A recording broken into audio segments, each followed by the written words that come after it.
Happy Valentine's to you guys. I hope you have loved ones, and if not, are you afraid of love? Have you ever been afraid of love? Do you know why you're afraid of love? So today's topic, this month being a month where we are discussing about fear, we are going to be discussing about a phobia known as philophobia. Philophobia is the fear of love, fear of intimacy, fear of emotional connection, and we want to dig deep and figure out, why are you scared of love? Why are you scared of intimacy? Why are you scared of an emotional connection? How does it make you feel?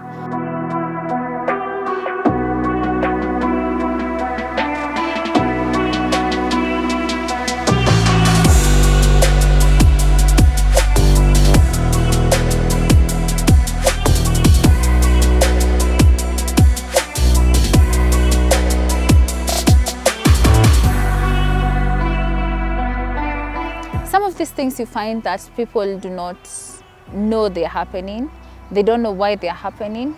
And this is why I'm here, for us to learn why is it that we don't attain certain success, especially when it comes to love and relationships.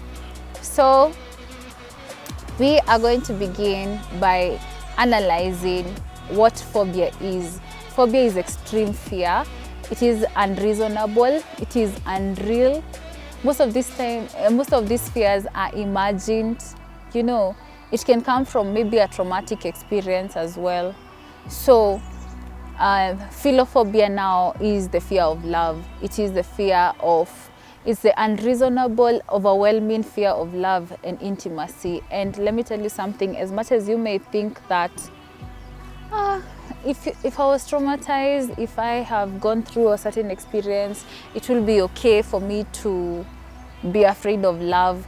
But there are people who want to get over this, and at the end of the day, I believe that every single person wants to be loved and wants to love. So what is it that causes this fear? When it happens, what usually happens? Like when you are going through this experience, what usually happens? So like most phobias have the same symptoms, and some of these symptoms, like when you are experiencing philophobia, some of the symptoms that you experience are, you feel an intense panic. Like maybe you are on a date, or maybe you meet someone who makes you feel a certain way, and then you start feeling extreme panic. Maybe you start sweating. Sometimes you feel nausea. Nausea is when you feel like you want to vomit.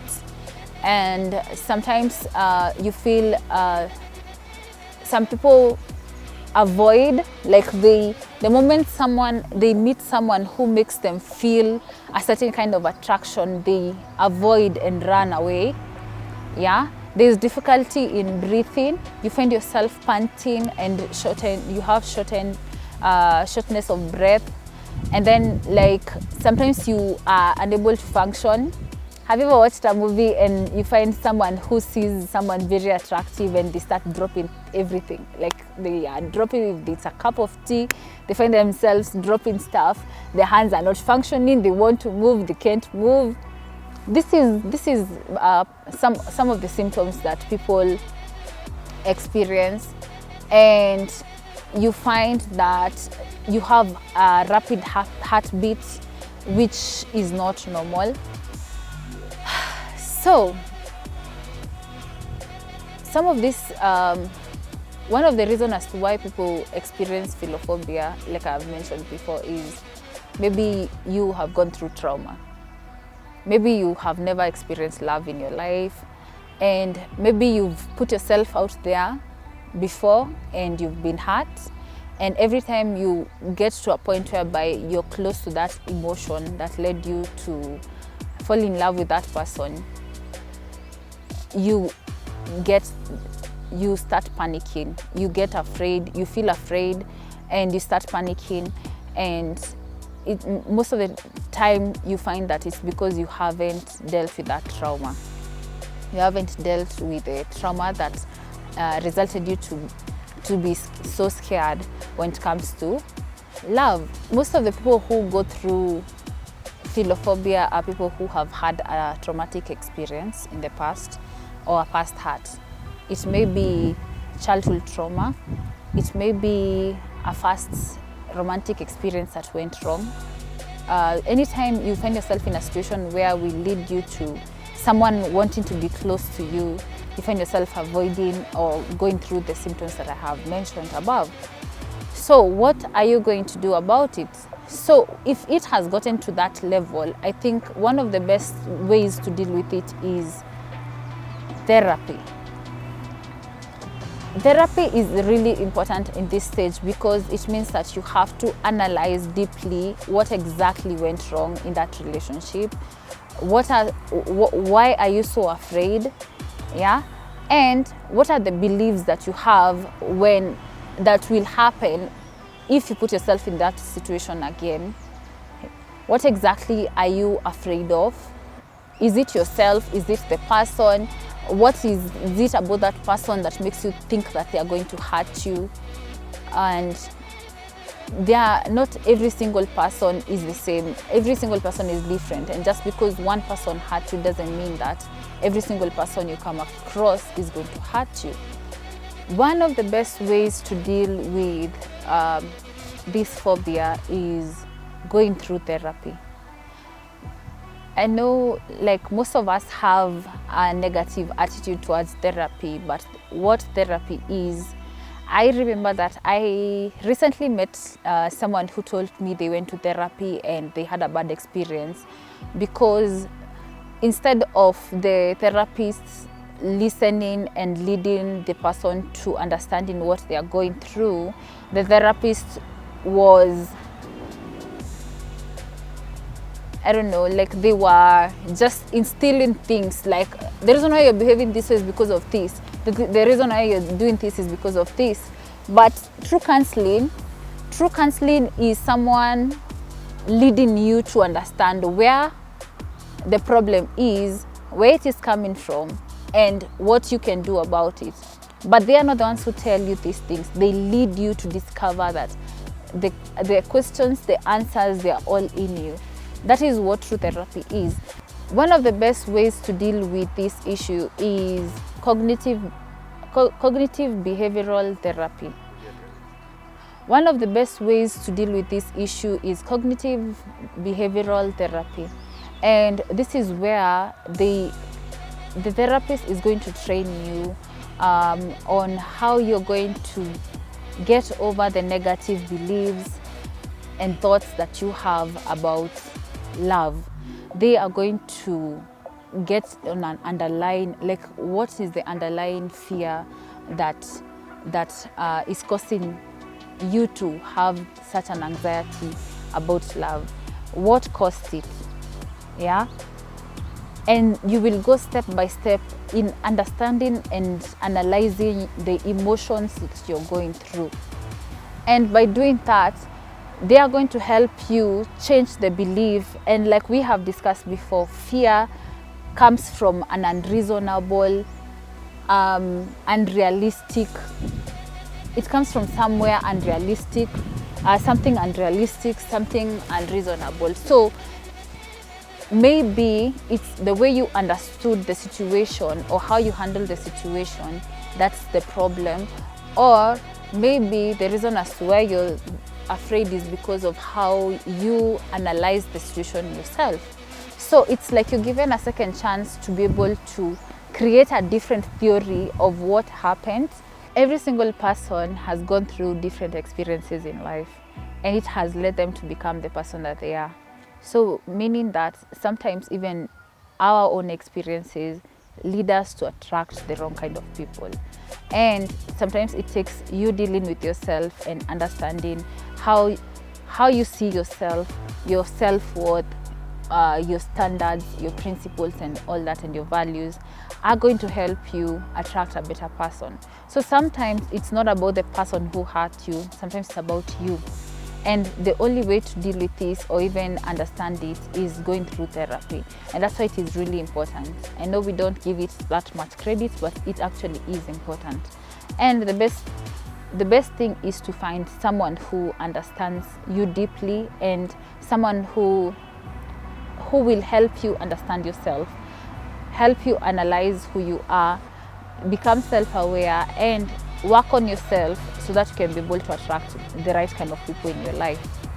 And one of the ways to deal with these negative emotions, I know I have said this a million times, but meditation, exercise helps a lot, especially when it comes to bringing out the feel-good hormones and dealing with the stress hormones as well, and also relaxational techniques, learning how to relax, especially in such situations, and learning how to breathe. I know you get shortened breaths, especially when you are in a situation that is giving you anxiety. I need you to remind yourself that this situation is unreal. There's no real danger. There's no real danger at that point, and that person is not in control of you. You are in control of yourself. And once you remember that, you are going to create, I don't know, just take one step of saying hello to this person and just listening to them. And remember, a conversation doesn't mean you've said I do. Yeah? You having a conversation with this person is the only way you're going to get to know them. And getting to know them means that you have the chance or the choice to decide whether you want this person in your life or not. So trust in yourself, believe in yourself, and also know that there is something you can do to make yourself a better version of yourself. And you can attract good people in your life. You can attract healthy relationships in your life. And I want you to believe that. And even if you don't believe it, tell it to yourself every single day until your mind believes it. And do everything in your power to become the best person for your partner. Because sometimes you find that we are saying we want a person who looks like this, a person who behaves like this. But are you that person for your partner? Have you worked on yourself? Because you see, if you are having this kind of phobia, it means that you haven't dealt with your trauma. And if you haven't dealt with your trauma, it means that you want to expose someone else to this trauma. Meaning that they can do anything and you will be triggered and you will react in a certain way. I'm not saying that there's anyone in this world who is 100%, but at least when you're self-aware, if you are triggered, you will know that you have been triggered and you will know how to deal with it because you are aware that it is happening. And healing does happen. Healing happens. You will find love. And the only way you're going to do that is by working on yourself. And one of the ways to work on yourself is going to therapy, journaling, taking care of your body, taking care of yourself, and ensuring that you have prepared yourself wholly. I like to joke with my friends and I ask them this question. We go through school for so many years to create a career, and you find that you are going to be in your career or you are going to work for so many years. Like we start working from the age of 20, let's say from 20, some people start at 18. You start working from 18, let's say after campus 22, all the way to your retirement, which is around 65 to 70. And those are many years. And most people get married from what age? Most people get married from their 20s all the way until death. We go to school for 20, 22, 30 years so that we can create the careers that we have. But do we ever study ourselves? Do we ever learn things about love? Do we do research about love? Do you read about love? Do you ask yourself what it is you can do to become a better partner? And you find that all this, the two of them are the two things in life that are going to take most of the years of your life. And the kind of partner that you choose and the kind of career that you choose is going to define how you live your life. Food for thought. Think about it. So ask yourself, what kind of relationship do I want? What kind of relationship do I want for myself? What kind of partner do I want to become? And I'm sure you are going to start making better decisions when it comes to love. Once again, I want to wish you a happy Valentine's. I hope that you have all the love that this world can provide. Thank you for watching. See you on the next episode. And today I want to give a big shout out to the person who dressed me, and she is playing a major role in my videos, and her name is Immaculate. She is the owner of and CEO of Vestito Kenya. Vestito is your go-to place if you want to look elegant and classy, especially this Valentine season. Go get this amazing, beautiful outfit from Vestito. And also I want to give a big shout out to the person who's doing my videos, and their name is Kings Media. Check them out on Facebook, Instagram, and thank you so much. See you next week. Bye bye.